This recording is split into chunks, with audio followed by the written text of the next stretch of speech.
In this video, I'm going to teach you how to connect speakers to Samsung Odyssey G9. It's a very easy process, so make sure to follow along. In this video, I'm going to teach you how to set up any sort of speakers, headphones, or even a soundbar and connect it to the Samsung Odyssey G9. Doing this will allow you to listen to all of the audio being output on your Samsung Odyssey G9 through the respective device that you connect. And for most models of the Odyssey G9, you will be able to do this natively. This is also going to work if you have the OLED version of the G9. So it is going to work natively, you don't need to download any additional software, and you just need to establish the connection properly.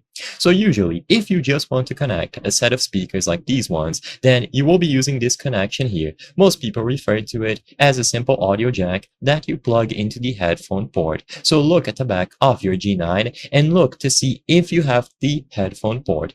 If you don't, which might be the case for the newer OLED models, I'm going to talk about what to do later, but for most types of speakers, all that you have to do is plug them into this respective audio port. So immediately upon plugging it into this 3.5mm audio jack, you will be able to listen to all of the audio being output on the actual monitor through the speakers. You will be able to control the volume, and this is going to work as well for any sort of headphones that you have or even a soundbar. So keep that in mind. Basically, you just need to establish a physical connection between the devices. Now, like I mentioned earlier, if for whatever reason your specific model does not have a headphone jack like the one that I displayed previously, then you will have to use one of these other ports instead. Most of the time, HDMI is going to be the best choice for soundbars, but if a specific set of speakers that you want to connect doesn't have HDMI, then you will have to explore other options. Usually an adapter will be good to go, so try to see if you are able to get an adapter for your specific set of speakers.